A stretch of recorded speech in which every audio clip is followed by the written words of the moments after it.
Good morning, everyone. Thank you so much for for coming to this event in Instahiring. It's first edition of the Instahiring Conclave in Singapore, and we're so glad to have a full house at 9 a.m. in the morning. This would have been a little difficult in India, but this is very, very positive, right? To just introduce myself, my name is Shashir Shetty. I'm a part of the sales team at Talvi. I oversee sales in India and Southeast Asia and Dubai as well. So basically, the APAC market I've just joined recently, about 3 months back. I was working with Pearce in India before I joined Talvi, and this is Singapore is a part of my new assignments. I'm very excited to be a part of the community here. Thank you.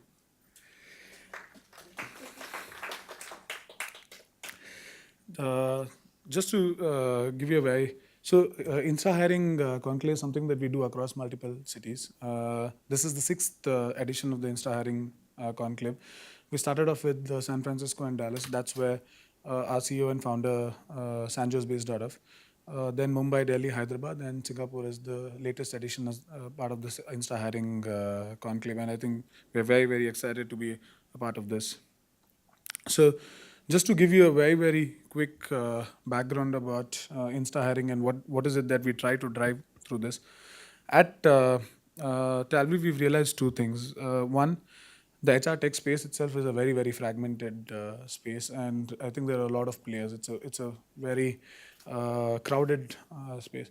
So the objective at Talview is, while we continue to do business as usual, it's also important to kind of empower the HR fraternity and the talent acquisition fraternity with information that allows them to make decisions that are relevant to the organization and gives them a lot of insights. So with this in mind, we started two properties. The first property being an online community called Trailblazers.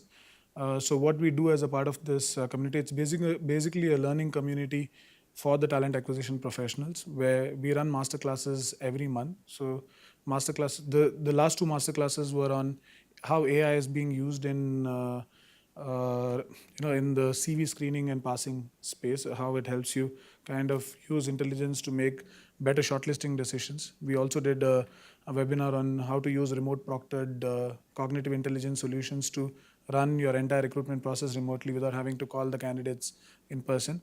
The next webinar will be on interview on remote interviews and how do you use artificial intelligence in the space of remote interviews. This is an online community and it's open to everyone across the world. Insta hiring is more a community driven activity where we encourage the HR professionals to meet in person and share best practice, both share challenges and best practices, so everybody can learn from each other. So it's a quarterly event, and we do it every quarter in every city. And it's the key driver of this event is that it's a participant driven learning. So we kind of encourage everybody to share what they've done in their organizations and kind of come together with solutions that have worked for each other, so the rest of them can take it back to their organization. So that's the whole objective of this event. All right. Before we move on, I think let me just give you a quick overview on Talview. Talview has existed in the market for the last 6 years, but of late we're trying to change. We're making a paradigm shift in recruitment. The whole objective at Talview is to create a platform that helps you hire the candidates in the fastest possible way. And we've defined a category called Insta hiring, that is hiring in an instant, right? And everything that we do and design in Talview is with the objective of bringing down the overall time to hire, because we honestly believe that time to hire impacts the other three metrics that are relevant to talent acquisition. That is your quality of hire, because people are only there for a short time in the market, at least good quality people. It impacts candidate experience, and it also impacts cost to hire. So the focus has predominantly been on the time to hire from a metric standpoint, right? We work across the length and breadth of the industry. We have clients in IT, ITS, banking, insurance, retail, telecom, and mobile. We've had remote presence in Singapore. We worked on very special projects with the OCBC Bank, with the Economic Development Board, and Work for Singapore as well. And this year, the whole objective is to kind of have a full-fledged presence in Singapore and take the conversations forward. we've been we one of the few companies that have been featured by or have been acknowledged by Josh Bersin himself for using AI in the area of talent acquisition. We also won an award from Microsoft. So there was a recent study in the UK which said that 60% of the companies that claim to have AI haven't actually used AI in their organization. Right? So it's great to be acknowledged by an industry leader like Microsoft for having used AI in the real way possible in the talent acquisition space. And we also happen to be a Microsoft partner. So, what's the agenda for today? We start off with breakfast and networking. There's a welcome note by me. Sanjo will briefly talk about hiring at an instant. Then we have the panel discussion, and then we open the discussion to the group here to share their experiences on using artificial intelligence and technology to digitize the whole recruitment process. We, as per the confirmations yesterday, we had about 35 participants. It almost looks like we're about 25 now from 23 different organizations. The and we have a very very eminent panel here. I think I was Vivek, who's here. He was telling me the first person that he met in Singapore was Adrian Tan. I think the first person I met in Singapore was Adrian Tan. So I think he doesn't need any introduction, and he will moderate the discussion today. We have Vandana from Bloomberg. She heads the talent acquisition. She's the regional head of talent acquisition for Bloomberg, and she also manages the company engagement program. We have Emmanuel Croy, who is a co-founder and CEO of Grab Jobs. We have Nela Azmi, who's the head of talent acquisition group Asia Pacific at TCS, and we have Sanjo, who's the co-founder and CEO at Talvi. Right? Before we start the next event, a great shout out to the Bloomberg team. Vandana here has played a huge role. This is the second event that we are coordinating with Bloomberg for. And she, in her own way, influences these community activities within the HR fraternity, and very, very grateful to the support that Vandana and Sue here. Thank you so much for helping us with this. It's been a great support. And with this, I would like to open the stage to Sanjay to take us through the hiring in an instant. Thank you, everyone.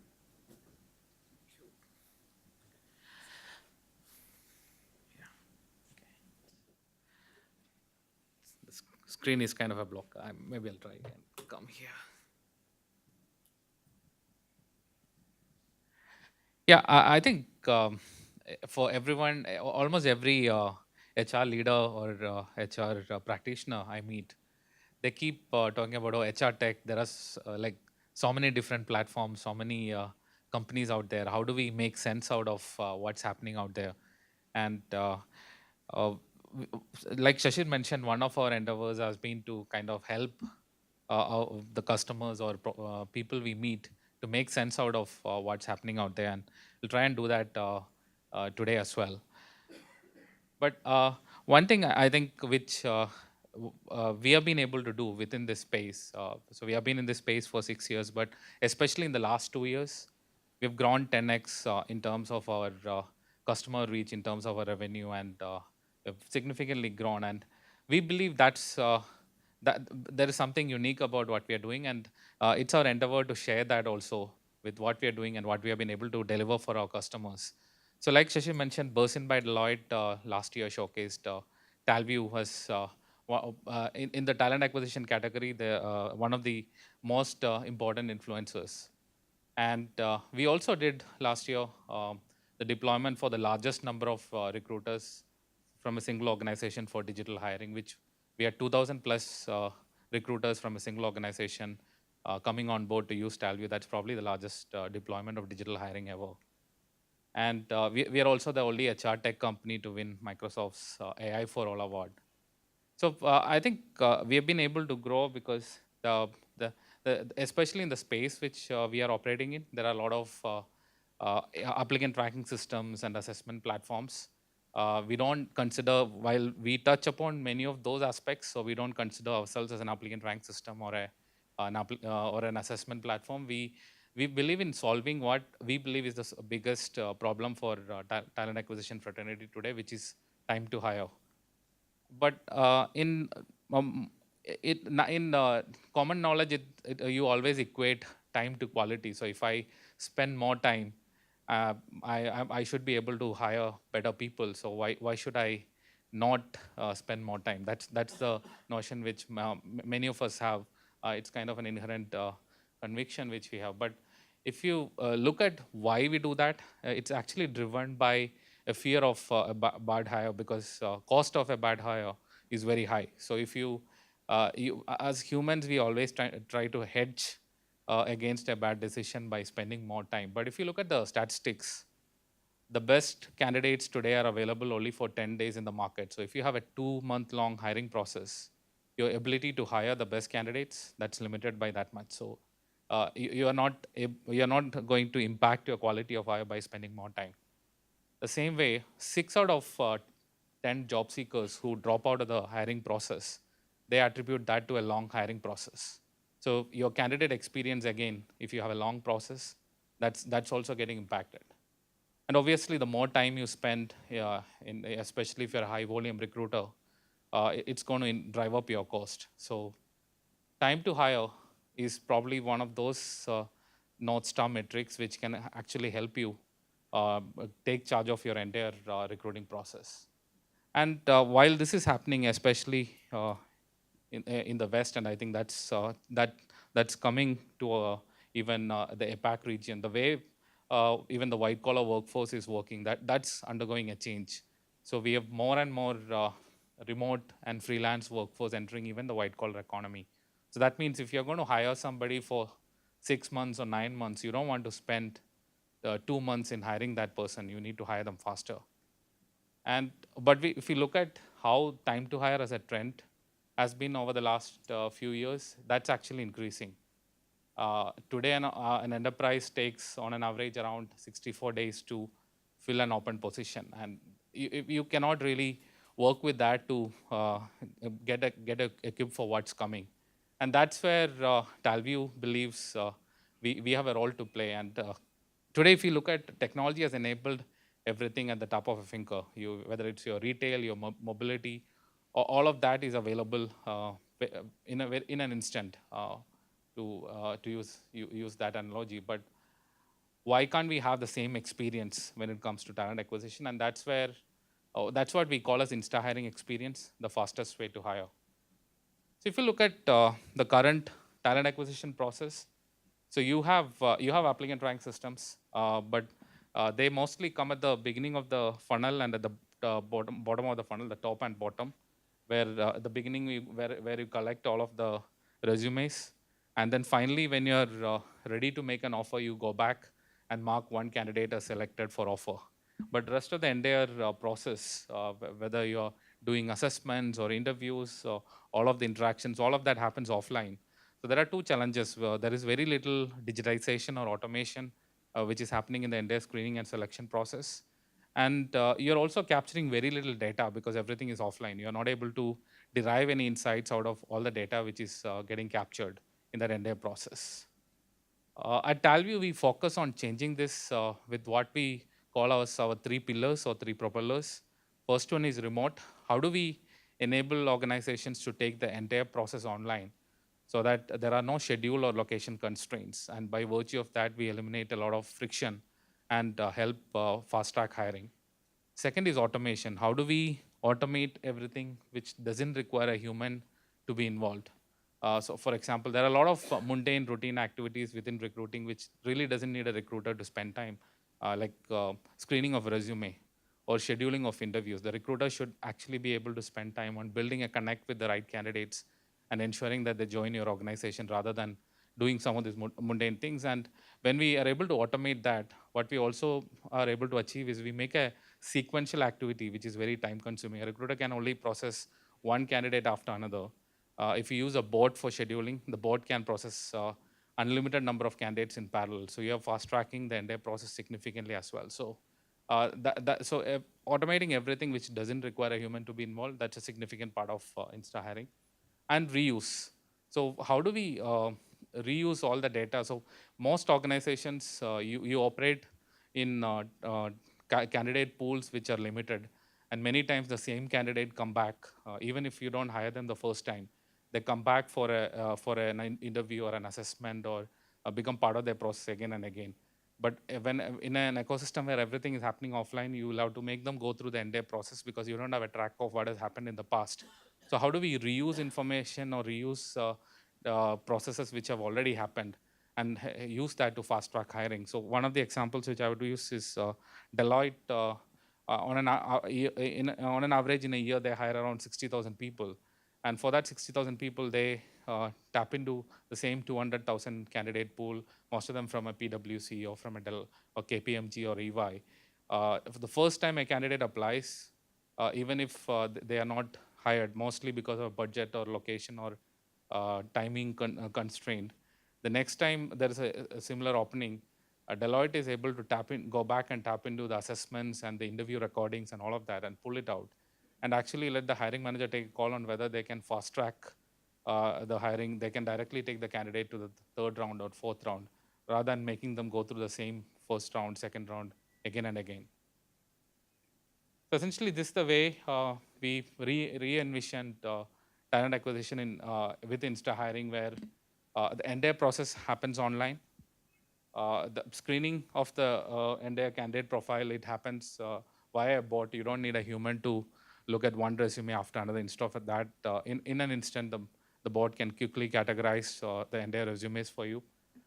You have the entire process also happening online. So that means you have the remote assessments being conducted. So we use computer vision. There are multiple providers out there who use computer vision technology today to authenticate a person when they're taking an assessment online.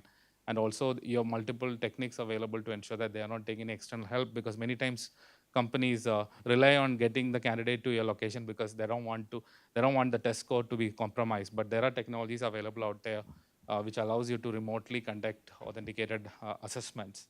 And when it comes to interviewing itself, there are techniques available. So Talview does something called Talview Behavioral Insights, where based on a video interview which happens on the platform, we use the technique of psycholinguistics to build a behavioral profile of the candidate. So that there are multiple techniques out there which actually not just enable you to conduct an interview online, but also derive a lot more than just the interview transaction, but also derive a lot of insights based on the interview. And one of the other important thing which I already spoke about is you don't lose any data. All of this goes to what we call a qualified warm pool. So the next time there is a requirement, the system can actually recommend the best candidates based on past performance. And rather than asking the candidate to start from step one, you can actually take them to step 2 or step 3, depending upon how qualified they are. And with every other system which exists out there, with more data, the system becomes more intelligent. And with more candidates, the recommendations also keep improving. So the advantage of using any form of machine learning driven system in your recruitment is also the fact that it learns with every transaction on your platform, and it's able to assist you with decision making with a lot more objective information. So one of the things which we also do is, if you come to a website, you can actually fill a very simple form and get a score for yourself on how much are you Insta hiring ready. So we call it the Insta hiring readiness. Which part of your process today is probably by filling that form, you will get a report which will tell you what are those steps within your process which you can impact, which is suitable for your industry and will help you to fast track the entire process and help you drive your North Star metric. And like Shashir mentioned, we have an online platform where you can also come and learn more about it. There are a lot of video classes and material available online about this. So we have a batch starting in, so we do it as 3-month batches.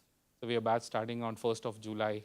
And maybe after this event, we'll also share this information with you. And one of I keep speaking to HR leaders, and I think one of the major challenges which HR face is when you get into a conversation at a board level or with the leadership. Many times there are a lot of questions around we are not getting the right talent, we are not getting we are not getting people on time, and unlike other functions. So if you look at marketing today has a lot of systems in place which allows them to have data-driven conversations.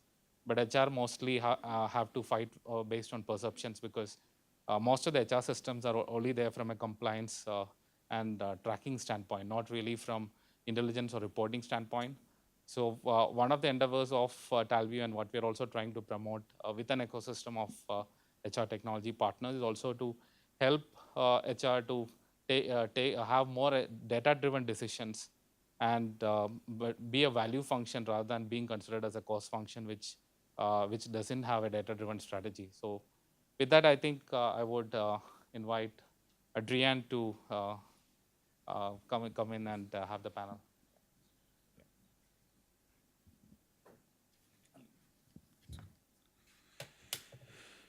Thanks, everyone.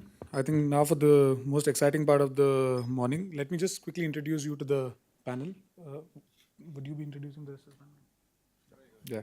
So let me just introduce Adrian Tan to you, who's going to be moderating the discussion. Adrian is the regional leader, client solutioning APAC at PeopleStrong, an India-based enterprise HR SaaS platform with over 15 years of HR entrepreneurial experience. He has won 2 HR Vendors of the Year award and is the recipient to SHRI HR Entrepreneur of the Year in 2013.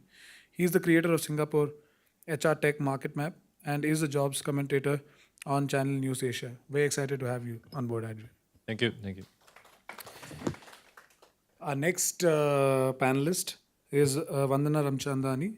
Vandana Ramchandani is the head of talent acquisition and company engagement from Bloomberg in Asia Pacific. Based in Singapore, Vandana oversees talent acquisition and drives the recruitment strategy for 14 countries across the region for all business areas. Vandana has more than 20 years of experience in the financial services industry, having held leadership roles across various departments in Bloomberg, including data management, sales, and customer support. Prior to a role in HR, Vandana was the manager for data operations for Asia Pacific and the Middle East, managing a cross-cultural team of over 250 people.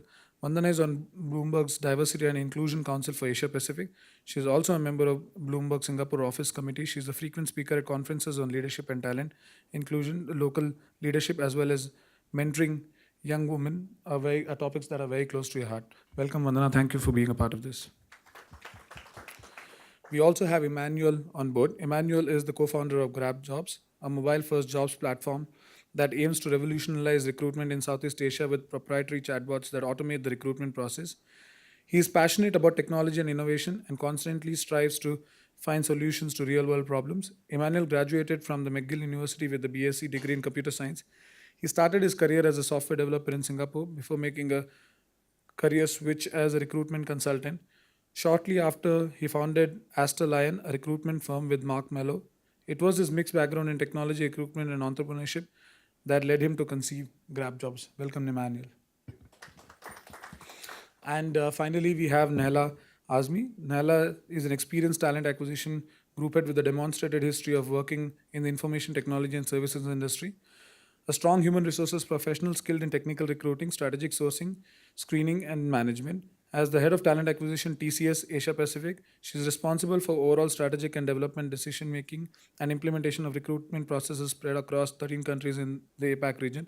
Internal and external stakeholder management continues to be an integral part of her role. Welcome, Nehla. Thank you for being.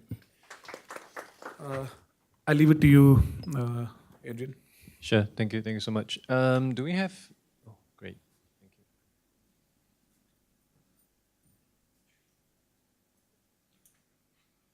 Thank you. Okay. Okay.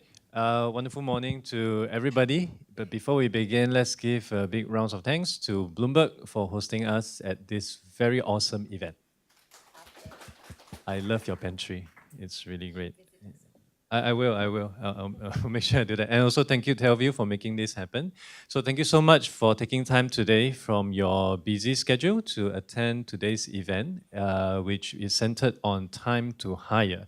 So as Sanjo has mentioned earlier on what that is all about, and also what Telview has been doing very aggressively in this space, let's also turn to the practitioner, people that are in the fire pit on a day-to-day basis, trying to make things happen, trying to get talent into the organization while battling against all these external forces out there.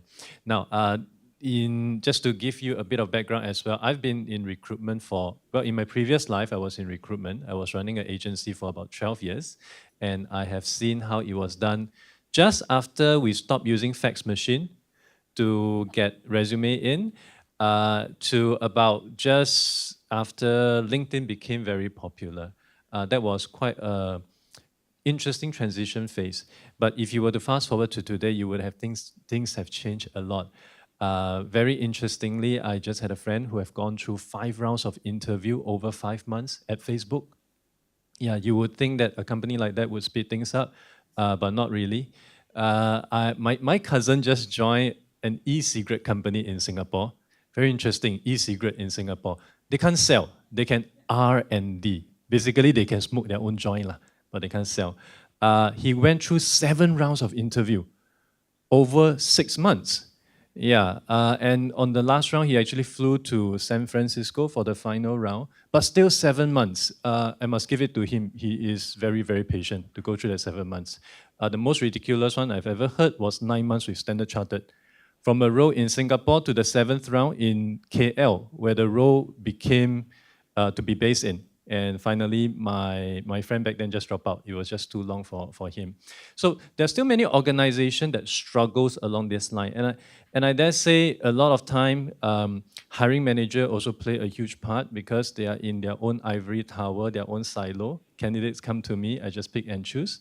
Of course, with all this technology in place, all this kind of different pressure point right now, I do feel that hiring manager have also realized we have to take a huge step forward to try to address all this stuff. So with that, I'd like to understand a bit more on, from the practitioner's point of view, what has been done on this area. Maybe to start off with Nella, I just want to understand from your background in talent acquisition for so long, for any organization here that might be keen to take the first baby step into Instahiring, what kind of enablers should they be looking out for? What kind of things should they be spotting to make sure that the first baby step is a good one? Thanks, Adrian. To set the context right, I represent TCS. It's a fairly large company. We have a very huge appetite, and we respectfully treat ourselves as leaders in recruitment. The reason why I say that is we recruit about 70,000+ people globally. So there's a lot of experience, there's a lot of thought through that we have had, there's a lot of improvement that we've tried to bring in that level of sustainable recruitment that we do in TCS.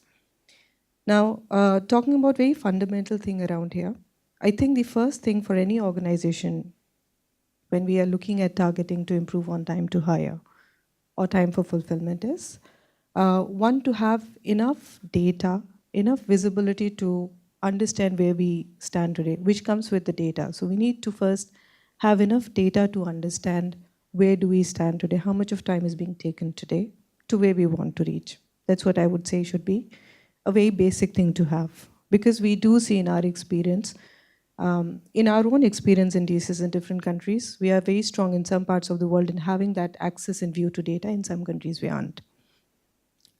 Second is to have the right processes, the right systems, and the right structure within the talent acquisition team. Because it a lot depends on the entirety of the ecosystem which complements the process to happen. If you don't have the right structure, whether you have the recruitment happening through the single team or do you layer it between a sourcing, selection, onboarding, or whatsoever, that's another thing that we see that helps a lot of time in meeting the desirability on improving the time to hire and fulfillment. 3, which is very, very important, because recruitment is not only about how efficient we make our systems, it's a lot dependent on, because we are hiring for others, we are hiring for our stakeholders. So having the commitment, the right communication, commitment with the stakeholders to partner in the recruitment process, to help them improve fulfillment is the third thing that I would say organizations should look at. 4, I would say, would be having agile systems which are flexible enough to adopt the tech solutions that are available in the market today. So for example, if I look at TCS or many companies, they have their own recruitment systems. We have our own recruitment systems, which is completely digitized. But times are changing today. There are a lot of solutions in the market. There are a lot of tech-enabled, AI-enabled solutions, chatbots, so many things available, very exciting things. Can we really do away with our existing systems and quickly pick something from the market? It may be difficult. So having such systems in place, which we have, which should have the agility component in it so that we're able to bring a solution from the market, plug it into our system and work, is another thing that we see helping. Last, I would say is important for any organization to have is system-enabled governance and feedback mechanism. Because unless and until we understand, we govern that all that we have tried to implement towards improving the fulfillment time, we have enough data again coming out of the system and not getting our teams to churn that data. That's another important thing. Taking feedback from stakeholders to gauge whether the stakeholder experience, be that the candidates, be that the customers whom we are servicing, whether we've really been able to impact and bring an improvement in their experience of getting recruited into an organization, that yet plays another important. So these are broad 4 or 5 areas that I would say are enablers and are the basics of fundamentals to look at for any organization which is looking towards improving their time to staff, looking at the time to hire. That's what I would say, Adrian. I understand. Thank you so much. Thanks for setting the right tone for us. And I understand, Vanda, from the data-driven perspective, that is something you place very close to your heart and something that you place a lot of emphasis in trying to drive the matrix of yours. So could you share a bit about your experience in Bloomberg? And maybe for the benefit of everyone here who may not be so familiar with Bloomberg, help us to understand a bit of what Bloomberg does and then deep dive into how data help you drive certain decisions.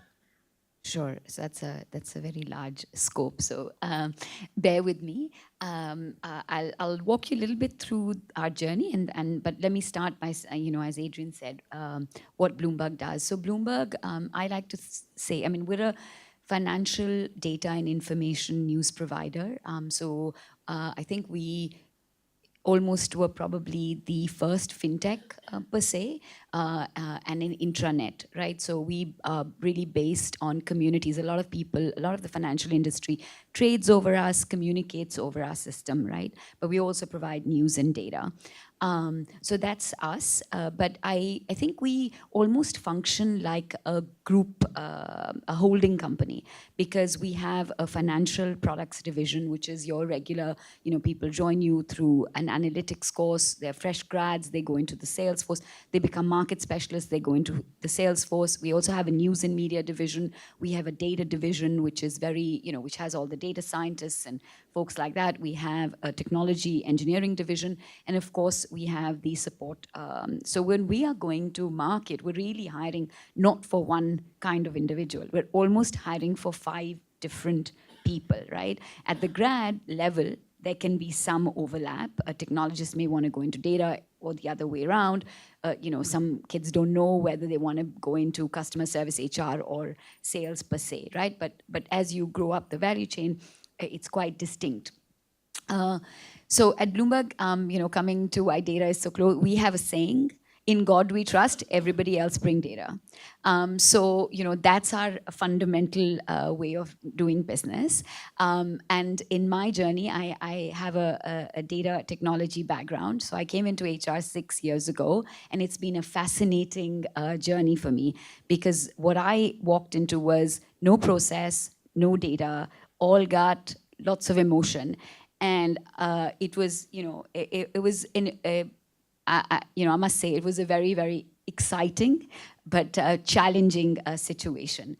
So for us, time to hire is a baseline, right? That is a given, but it really is the enabler, using your word, Neela, to our KPIs. Our KPIs as a recruiting department or a talent acquisition department are candidate experience. They're no different to our customers. We want to make sure that we have the same high touch, same sort of responsiveness that we would do, because ultimately, if they are grads, they are our brand ambassadors. That's how we get our Employer of Choice awards, etc.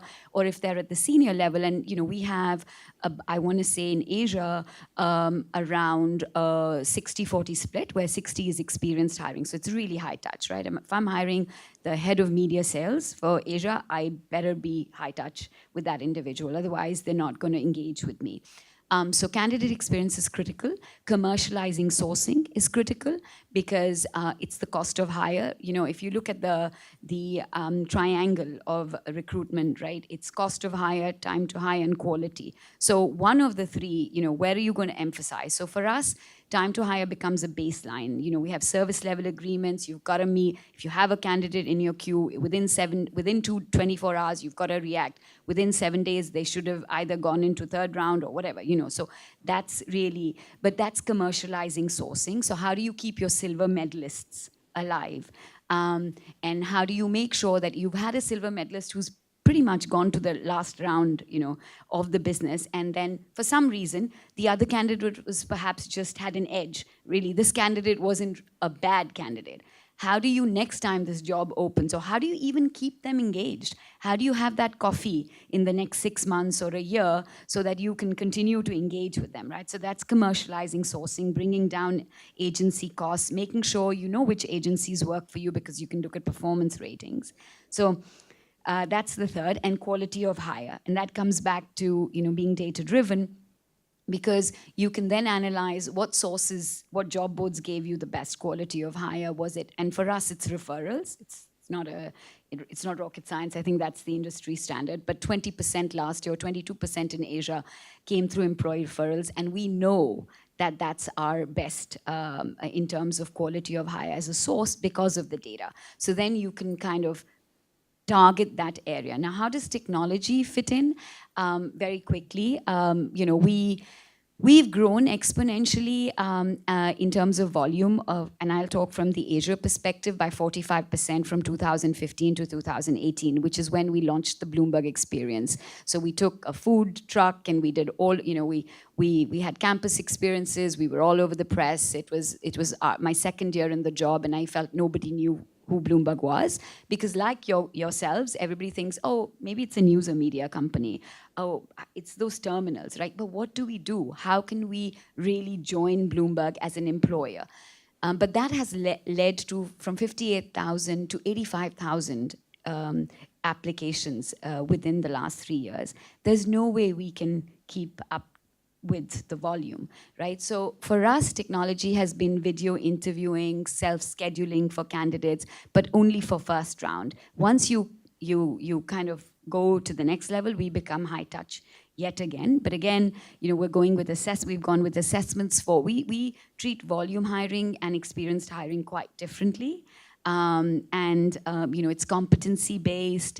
We have our HCM, which is Workday, integrate with our own ATS. So it's really about integrating technologies, as Sanjoy said, right, through the Instahiring. We don't have it all covered, but we don't want it all covered, right? We're very clear where we want to target to get the best data. That helps. Yes, definitely. And talking about technology is definitely something that Emmanuel can share with us a little bit on that. But before that, maybe Emmanuel, before I share with you my question, could you help us understand a bit more about what you do and what GrabJob does? Sure. So thanks again, everyone, for having us here. So at GrabJobs, we really specialize in the volume hiring at the entry to mid-level job stage. So we don't really focus too much on the mid to senior, because we understand from the industry that the pain point about the time to hire is really in that entry to mid-level stage. So that's when you get really the volume applicants. And so we are more than just a job board. We help companies attract talents, and we help companies automate their recruitment process. And the issue that we've seen with our clients is that they tend to spend 70% of their time doing administrative tasks. So that's going to be reviewing CVs, that's going to be calling applicants, and as a result, they don't have enough time to really spend on face-to-face, let's say, catch-ups with applicants, or really quality time to engage with applicants. And that's where the dropouts happen, because applicants don't feel that they are engaged enough with the company. And how you can solve this issue is by actually reducing the time you spend on screening applicants so that you can have more time to actually spend interviewing applicants face to face. So it's about reversing that 70% that you spent previously on administrative task and focusing that on the face-to-face time with applicants.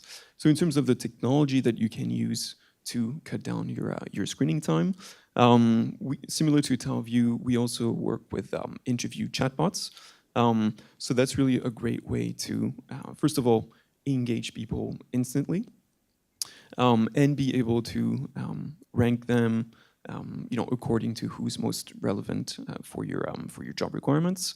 Another great tool that we use to really automate hiring is the self-scheduler, like you mentioned. So instead of spending time to call applicants, try to arrange interview, reschedule interviews, you can have a bot that actually does that for you. And most importantly for us, one of the major issues our clients face is actually the interview no-show rate. So this doesn't happen so much, I would say, in the white-collar type of industry. But when you work with pink-collar or blue-collar industries, companies tend to have a 50 to 70% no-show rate, which is huge. And usually it's because the HR doesn't have the time to send the proper, let's say, reminders to job seekers to actually show up for the interviews. So that's when you can use a bot as well that can send automated reminders to applicants to ensure that they show up. So you automate all this screening process, and then you have more time to engage face-to-face with applicants, and you get less dropout rates. Thank you. And given that you are in a HR tech space, I believe you keep your finger on the pulse on what's going on in the technological landscape. So would there be any other technology that you have come across, especially recently, that you're very impressed with and you can share with the crowd here that might help them in improving their time to hire matrix? Sure. So one of the new trends and new technologies out there is predictive analytics. So it's being able to use previous data to assess every new profile that comes into your pipeline. You also have predictive analytics to be able to predict if an employee is on the verge of maybe going out of your company. But one thing that we are currently working on is a tool that actually can predict whether an employee is going to be reliable and is actually going to show up for interview. Data points you can look at is the time to respond. So how quickly does a job seeker actually respond to you when you contact them? It's also in linguistics, like it was mentioned by TalView before, the type of language that users use. There's a lot of data points that can be used in predictive analytics to see whether a candidate will actually be reliable or not. So this is one of the trends that we're looking into right now. Understand. Sorry, Randa, you wanted to share something? No, I was just adding to that one. I think we leverage machine learning to do something similar. It's not really predictive per se, but it helps give a rating to the resumes that come in comparison to the past profiles, right? So you get a rate. But what I wanted to say was that one of the other concerns or challenges for the HR function recently has been the influence on stakeholders, right? So I'm currently building a competency framework for recruiters, and there's a whole operational excellence piece, but there's a whole data storytelling and business info, which never existed in the past, right? But now you don't want to be, like you said, you want to be a value add function. Without technology, it's very hard to be a value add function because you're so behind and you're always catching up, and it doesn't give you the data. Like Emmanuel said, once you have the data, you can actually, most stakeholders, when you go in with data, will listen to you. So I think it's a really important plug to create a culture of recruiting in an organization. I totally agree, and I need to share this with you guys. So probably about 3 years ago, I was in a panel discussion, and this panelist was actually sharing during her time, which was many decades back, when there's any board meeting, the sales director will come up with sales figures, the CFO will come in with P&L balance sheet, the HR director herself will come in with an attendance sheet. because that is at best what she could come in to do, to mark attendance of everybody. But in today's days and age, because of how easy it is to access data through analytics, through ONA, organizational network analysis, it makes it so much easier to gather the passive and active data, and of course present it to your stakeholders for certain buy-in, and most importantly, to make the right decision as well. So on that notion, maybe I could also spend some time to share with you some of the interesting aspect of technology that I've seen, given my understanding of this space. So in the predictive analytics side, for I think there's a company called Pymetrics doing very well in this space, although they're focusing very much in graduate hiring, but I still see it as a very good value add. And of course, there's a couple of companies in the ONA space, monitoring the email logs, not the email content, email logs of your organization, to determine the relationship bearing or the relationship level of each of your individual. And of course, with that, infer certain things like whether they will stay, they will go, the kind of influence that they have, are they a natural leader, are they a leader without a title, that kind of stuff, which of course would help you very much in culture change, and also to help you understand what are the right kind of people to hire in. And on that note, I'd like to go back to Nella to better understand from your perspective. You mentioned about the scale that you are hiring across and different geography and all that. I just want to have a better sensing as well. Different countries most likely will come with different baggage, different culture, different expectation. How has your approach changed, or do you have to modify it specifically for certain geography? It'd be great if you could give us an example. Yeah, we've had to, because rightly said, within APAC, where we are seated today, Southeast Asia, the countries where we exist today, they're so diverse in language, in candidate pool, in the culture that we have there. So we've had to do a lot of customization to our policies. We've had to do a lot of customization, and we are still going through that journey of customizing our systems to respond to the need of how the market is there. If I were to look at maybe in some parts of the world, the candidates are willing to spend a lot of time in putting up their application. They'll be more than happy to feed in data for your 2-page application, where in the rest of the world it isn't happening there. So we've had to customize that. In some countries, the organization itself may be having a very, very strong brand presence. In other countries, it may not be. We have to acknowledge that. So we've had to resort to, if not in all parts of the world, we've had to resort to try technology solutions. We've tried chatbots to engage with candidates who are applying. We've tried to look at the other options that are available in the market, be that which helps us do a profiling of candidates. We've had to look at, and we are still in the process of evaluating some solutions, especially where we can refresh the database that we've built up over a period of time. So we see that there are solution providers which may give an end-to-end solution to recruitment, from the time how quick and how better can you source from many sources using one window, to the time that you're able to onboard somebody. So there's an interview process, which could be video interviews and so many things like that. There could be chatbots in the recruitment in the beginning stage and at onboarding stage. But one thing that we also see that over the period of time, TCS as an organization itself has built a lot of database. So what happens is when you have the applications coming in at any time of the year, it is there. You can process it using your systems and using new solutions in the market, but you can't really refresh them. A resume which came to me 2 years ago or 6 months ago lies in the system as 6 months old resume, which is difficult. So we have our systems where we send periodic reminders through the system to the candidates to refresh their profiles. But that is when we ignite that kind of a communication or an effort towards the candidates to do it, but we're dependent. We do also are today evaluating and looking at some solutions where we see some solutions available wherein if I'm able to put in all my database today, it refreshes their profiles. So throughout our journey, we have had to do a lot of customization. We have been trying, so because we have our own system, we've not adopted an external solution or platform so far. We've tried and plugged in at different stages, depending on where we needed more attention. But this is something that we see to be very exciting at this point of time. We're in a huge database that we have. If we're able to convert that and refresh that, that means that I'm going to be able to use a lot of that data. We know the candidate, we have their footprint on our recruitment system, so we know how they had fared in their previous interview. Today, I have a refreshed profile of them, so we would be in a better position to take the right call on those candidates. So this is how we've gone about across the globe in customizing our systems, in adopting few solutions in the market.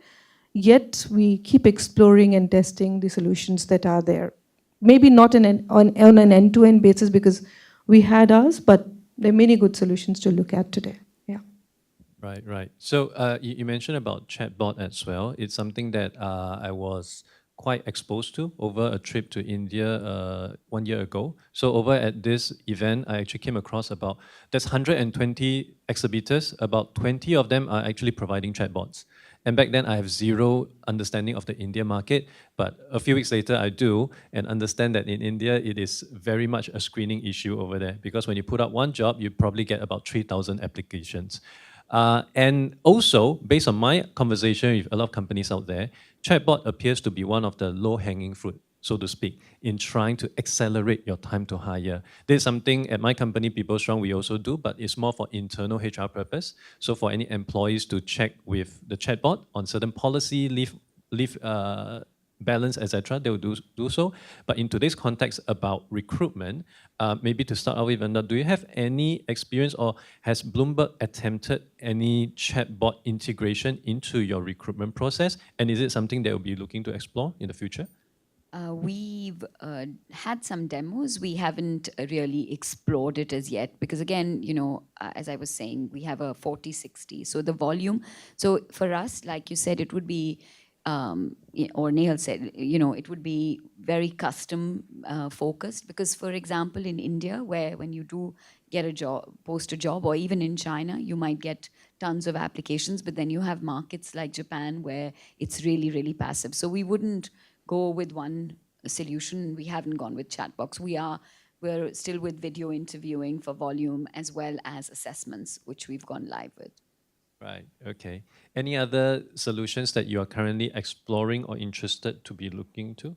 I think I think the things that have really made a difference for us, things that have really made a difference for us is as we've gone with the brand, we didn't have much of a brand in Asia, for example. We have a much stronger brand in the US, given Mike was the mayor of New York for 12 years and in London comparatively. But as we've grown our branding footprint, we've actually gone with solutions that allow candidates to engage with us. So we, using barcodes on campuses. So when they have to register with us, get a barcode, go to our Bloomberg experience on campus, scan the barcode, which gives us all of their data, by the way, first year, second year, third year, so we can clearly define when we want to target them, because we're not interested in targeting anybody but the penultimate students for our current roles, right? So we can make our approach to them very, very targeted.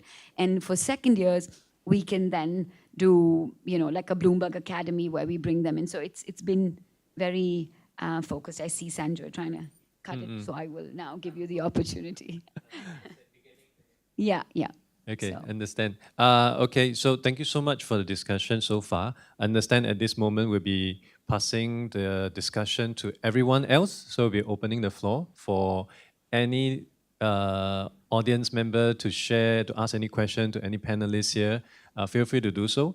I do understand we also have a Slido, but I'm not sure how you're going to share that. It's okay, it's a small group. Yeah. You could just shout out your question if you want to. Any specific questions you have related to Instahiring, time to hire for any of the panelists here, myself? Yes. Hi, thank you for your sharing. Andrea Mato, I'm using this Facebook. I'm sorry about your friend having that experience. I take that back. Next time I will check who is in the audience before I share. But thank you for sharing. My question is in regards to GDPR. We also have lots of in-house built-in technology for all the things that you just mentioned, scheduling and for predictive analytics, and we have artificial intelligence as well. But one of our challenges for what you mentioned before in terms of refreshing profiles, how do you deal with GDPR? While we have not implemented, we are in the process. Each of the, be that for database refreshing, the partners or the organizations which have introduced these solutions, the first thing that we do is we understand their offerings. And the most time that we have spent so far with any of the partners, including the partner that we are trying to evaluate for this database, is to check where do they stand on the GDPR ability to address the demand of GDPR. We have had several discussions with them and our concerned team in the organization from a security and GDPR perspective to evaluate whether they can. So the solution provider, because it's an external solution that we are trying to look at, we have evaluated and assessed their ability to be compliant in each of the geographies where it is applicable today. So be that GDPR, be that PDP, or whatever nomenclature that it carries today. So that assessment, that provisioning has to be done by the solution provider. The ones that we are evaluating today are pretty much meeting those requirements, because when it is TCS present across the globe, we too have to comply with it. And true, it's a very sensitive aspect. So they have come, the solution provider themselves have to come with the provisioning of how they meet the criteria. The TCS panel itself has evaluated their, they to have qualified on those standards. And now it is for us to take the next steps, take the plunge, and test, how well does it go. So there are solution providers in the market who are compliant today. Some of them come, we talk, and it doesn't get through. So more than the offerings, it's happened many times that there are many solution providers who aren't able to meet those criteria. It has happened. They have beautiful solutions, but we aren't able to take it through. But there are some good ones. So that's the good news. Thank you. How much more time do we have for the questions? So I think we have 20, 25 minutes more. So the way we typically do this is it need not just be questions, but it could be like thoughts. It's an opportunity for everyone to learn from everyone. So can be questions. It can be any experience which you would like to share. Could be even some technology which you have experienced and it worked or it did not work for you. So it's an open discussion. Yeah. Yeah, I think I. Thank you, Sanjay. Yeah, thank you, Adrian. Hi, I'm Vivek. So I have a lot of use cases. I am not an HR practitioner, but like Sashir, Sanjay here, I also come from a technology organization which are trying to implement a lot of predictive analytics. So we also come from India. What I'm trying to say here, two things. One, regarding the data refreshing part, how GDPR compliant can any organization would be is when you are refreshing your data, you already have the contact information of the candidate. I'm just trying to answer this question. And if you start reaching out to those candidates again and take explicit consent from the candidate that, hey, you have applied to us in the past for this particular role, this is the context we already have, would you be willing to share your information again with us as an organization? So that's where an explicit consent with every candidate again is taken by that automated solution provider. That is one way you can take care of the GDPR coverage. The second part of it is that even within the, let's say, even the solution provider, if it is offering a service to TCS, it has to be an explicit consent to be shared the data with TCS. A solution provider cannot take the data from the candidate and share it with any third organization. So that's where I think the GDPR part gets covered. And the second, I think the portion which is very extremely exciting nowadays, which when we are speaking to the HR practitioners, is one, how do we understand whether the candidate will join us or not based on the candidate's journey progression. I mean, every candidate wants to move from 0 to 1. If I count a graduate which is coming out of NTU as 0 and Mark Zuckerberg as 1 in terms of technology, so how do we progress from 0 to 1? So if my organization's role, let's say I'm giving a VP technology at Bloomberg, and the kind of candidates who are applying to it are at a director level or maybe an architect level in a fast growing organization, if they are a growth score of 0.5, 0.6, and the role that I have is 0.8, the highest affinity of a candidate to join me is 0.7 to 0.8, rather than a 0.9 candidate who is already on a higher growth track. Why will they join? So I'm saying there are smaller amount of data which come at a very latent level, which play a huge role in even understanding the affinity of a candidate, whether they'll come for interview or not. So it's not always the external factors. It's the factor whether the candidate really feels this is a job which is going to add value in their next career jump, which comes very handy. I know off the chart, but this is something that I've heard from other people as well. Thank you. Thanks, Vivek. Thank you for the interesting insight. Moving on, yes?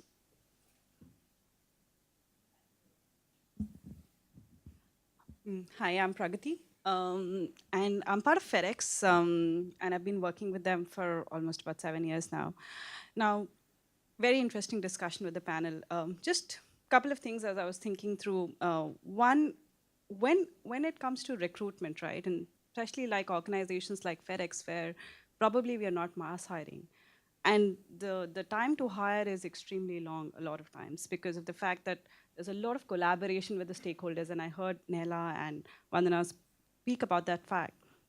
So how is the technology also enabling recruiters, to really collaborate on their competency, to sell a candidate? Because technology is good, data is good, but then if that data is not leveraged with the competency of the recruiter, because for a recruiter, it's like a sales job. You're selling most of the time to your stakeholder and to your candidate, the job and the company, right? So how is that connection happening? And where are we enabling the competency to sell through data, and how that gets plugged in? Maybe I can take that. I think Manu touched upon this briefly, but one of the biggest thing and what really bogs down the recruiter in their ability to do this is all the administrative components of their job. Like a lot of recruiters, 70%, 80%, we hear different figures from different companies. They spend in very mundane routine task and not actually in terms of engaging with the candidate or building relationship with the candidate. So technology in a way becomes an enabler which helps them to shift their focus from scheduling interviews or looking at every resume which is coming in or giving the candidate an update about their current status, and focus on using all the data on their engagement level to what's happening within, are there any profile changes which is happening within their profile, and help to engage with them more meaningfully. And if you look at, I will draw an analogy from sales. So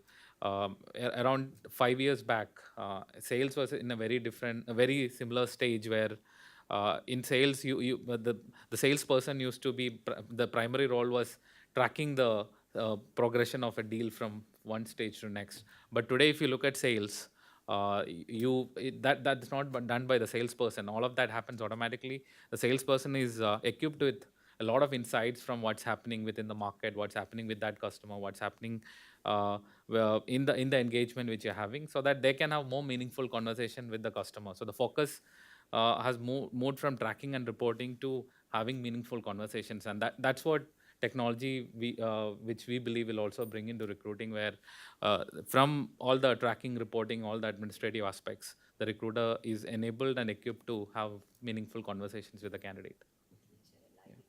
Actually, so I think you're spot on, because this is a change. It's a journey for the recruiters. It's a sales organization ultimately in recruiting, right?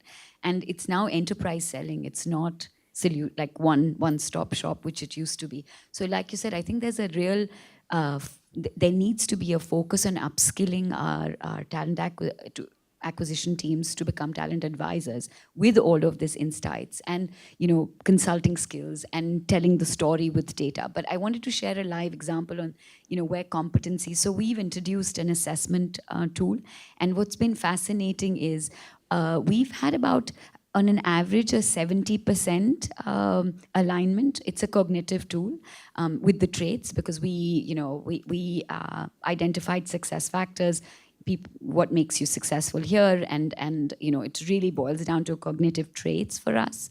So industriousness, customer focus, whatever they might be, right? But what we found that while we did the best in the middle, the people who were taking the assessment, the middle portion was being very successful in the interviews because we were running it in parallel, obviously, as proof of concept. The top end was doing okay, but there were about 10% of the bottom candidates passing through. And we realized the commonality between them was their enthusiasm and approachability and willingness to work for the company, which is not really a competence, right? So you can then go back and have a very meaningful conversation because you have technology behind and that's giving you data with the business to say, listen, we've done really well, these are 10%, but what you're really hiring for here is the individual's enthusiasm and willingness and connectivity with you versus a core competency of really being able to do the job, right? And that kind of turns the table and puts it back. And I think that's the information, or that's the ammunition that recruiters haven't had in the past to turn the tables back. This is not our job. This is talent for the organization. If you don't bring in the best talent, you're not going to deliver to your business goals, right? So it's really got to be a partnership in terms of value add. Thanks. Thank you. And it's a good, interesting point that you mentioned because it also reminded me about what Emmanuel shared with me. In HR looking for innovation, they could look into what sales and marketing department are doing. Could you take 1 or 2 minutes to address that as well? Sure. So actually at GrabJobs, we pride ourselves for developing innovative technology. But how we develop that technology is we actually look at what sales and marketing companies are doing. Because what we feel is that in the recruitment space, we're always a little bit behind the innovations that are happening in sales and marketing. So sales and marketing is all about attracting customers to your brand. As a recruiter, you're doing the same thing. You're attracting potential candidates to your brand. So what kind of tools can you use to do that? In the last 5 years, some of the trends we've seen for sales and marketing, they definitely make usage of online ads, social media ads. So that's definitely something we do now at GrabJobs to attract talent. Is trying to automate all these online ads to bring the candidates on board. The interview chatbots were also something that were pioneered by sales and marketing that we've integrated. And one of the things we're also doing now to engage people is live chat also. So if you want to communicate effectively with your candidates in a quicker response rates, rather than doing email or phone, it's also connecting with them directly over chat. That's one of the things we're doing. And predictive analytics was also pioneered by sales and marketing. So just a little takeaway is that if you're looking to innovate in HR, in recruitment, look at what your sales and marketing departments are doing. And finally, before we move on to the next question, I think we can also learn a bit from companies like Hire.com, GetLinks, which are taking a talent-driven approach, putting the talent on a pedestal. They really know how to market those people. And I think there's a few stuff here and there that we can learn from all these providers as well. Do we have time for one more question? Yeah. We good? Yeah. All right. I think, maybe we have 5 more minutes. if Okay, I'm not great. wrong. Yeah. Yes, sir. Hi, my name is Bartek. I work for JLL. I'm leading people analytics function there. One of the key questions and the worries we have is that talent comes in different shapes and sizes. What do we do and how we protect ourselves implementing these technologies so we don't instill even more bias into the process? So we're really, really concerned about technologists are super excited about the new technologies and implementation of that, but we're really worried about the impact, whether we're replacing one bias with another, the cognitive biases which exist in every company, whether we will just industrialize it and amplify it to crazy extent. How do we do this? Thank you. Thanks for the question. And I think this reminded me of the story about Amazon. They have this bias-driven AI. Yeah. So any panelists like to address that about your thoughts on this aspect? How do we make sure that the system, the AI behind all this doesn't lead to a new form of prejudice and actually drives down the diversity that we are trying to get into? I can probably take that. Yeah. So uh, essentially, a lot of that is on the solution provider. So the way in which, and there are established way in which you can isolate biases and remove them from the entire predictive mechanism. But most solution providers today out there in the market, they don't really do that. So that's one area where you need to really evaluate, especially when it comes to decision making based on, let's say, resume screening is one use case where uh, some of these biases could come in. And lot of it is also in terms of what kind of data are you looking at to form your predictive decision or form your predictive engines. So what we have seen is generally performance-driven predictive engines, engines which tap into post-onboarding performance of candidates tend to be a lot more like with lesser bias, subject to again the data which is coming in. So if you, but most predictive at the end of the day, we are also trying to optimize for performance. So and the organization measures performance in a particular way. So if you're able to depend on that compared to data which is coming from steps which are in between, we have seen that that works for customers. But still a journey. I don't think like any other new technology or new process which you're trying to introduce. I don't think we have kind of completely solved for that. There's still a journey, and you need to evaluate the solution provider, evaluate the kind of data which is going in, and try and make it as objective as possible. But there are like a lot of now established methods of isolating bias and removing it from the entire process. I would also like to suggest that you check out this book called The Robots Are Coming by Andres Oppenheimer. I just started this book about halfway through. It goes beyond what you just discussed about the long run, the repercussion of how robots, AI will affect employment at large, but very interesting read to better contextualize how it might affect us right now. Yes, please. Thank you. I think I tend to agree with Batik's point. My name is Elvin, and I consult and I teach with NTU. Primarily, I think it's important these days to strike a fair balance between the high touch and the high tech of selection and recruitment. While I oversee talent acquisition as under the umbrella portfolio of talent management, there's a big portion about performance-driven assessments like competency development and capability enhancement, which are important elements in the selection process, even as we begin with the journey from looking at the talents that we are bringing in to making sure that the talents succeed with the organization. And that is not something which the high-tech part would be able to capture in its entirety unless it is well balanced with the high-touch aspect, particularly if the role is critical, it's a critical talent, and it moves up with the succession plan of leadership. The blueprint is important to determine how the leaders bring forward the organization and achieve the bottom line results, which are the dollars and cents, the economic-driven values. So I think that is a very important point of consideration. And I think the other thing which I heard panelists mention also in passing earlier is that how do we ensure predictive analytics, robotics and all that? I like the book that Adrian has suggested, but I also like to share that it might be good for us to read the book by E.M. Forster that talks about the machine stops. Which means, a point of time where over-reliance of technology, and when the machine stops, you just can't do anything anymore. And I like to caution my postgraduate students also. I say, well, because they are very experienced corporate executives, and I said, it's important to rely on technology, but just don't over-rely on technology, because a day will come where the machine stops. Thank you. Great. I think maybe one last round of comments here.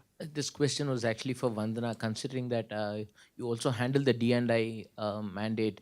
The adoption of new technologies into the recruitment process and more of analytics, has it directly helped you in your diversity mandate? Because it's supposed to remove a lot of unconscious bias and It help you in has the process. actually So I wanted to understand the Bloomberg output.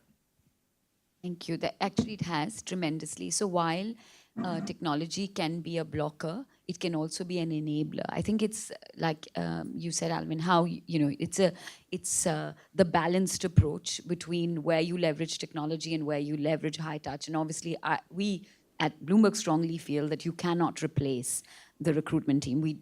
And that's one of the biggest reasons we wouldn't do an RPO. Even our shared services is in-house. Everything is in-house. Our self-schedule, I mean, there is an individual behind it all, no matter what. So if technology breaks, we can come in immediately. There is no downtime per se, right? Of course, there's limited downtime. But I think it's really helped us drive diverse slates because again, you can go back with the data to the business. So we have a mandate that every business round, first round has to have a diverse slate. Every interviewer round has to have diverse slates. So it's not the interviewee, but the interviewers, because we want to come across as a diverse company. And you can talk as much as you like on your website, but when candidates come in the door and they don't see a diverse workforce, they don't see a diverse interviewing panel, it all falls down, right? So it's extremely important for us to have, so we've actually gone with a metric-driven approach towards diversity, diverse slates, diverse interviewer panels, where does the diversity fall in the recruiting funnel? And we've also instigated that if you are going with a non-diverse candidate for, and it could be gender, it could be many other things, it could be local leadership, etc. To Alvin's point, then the next level manager will need to get approval and you will need to explain the funnel.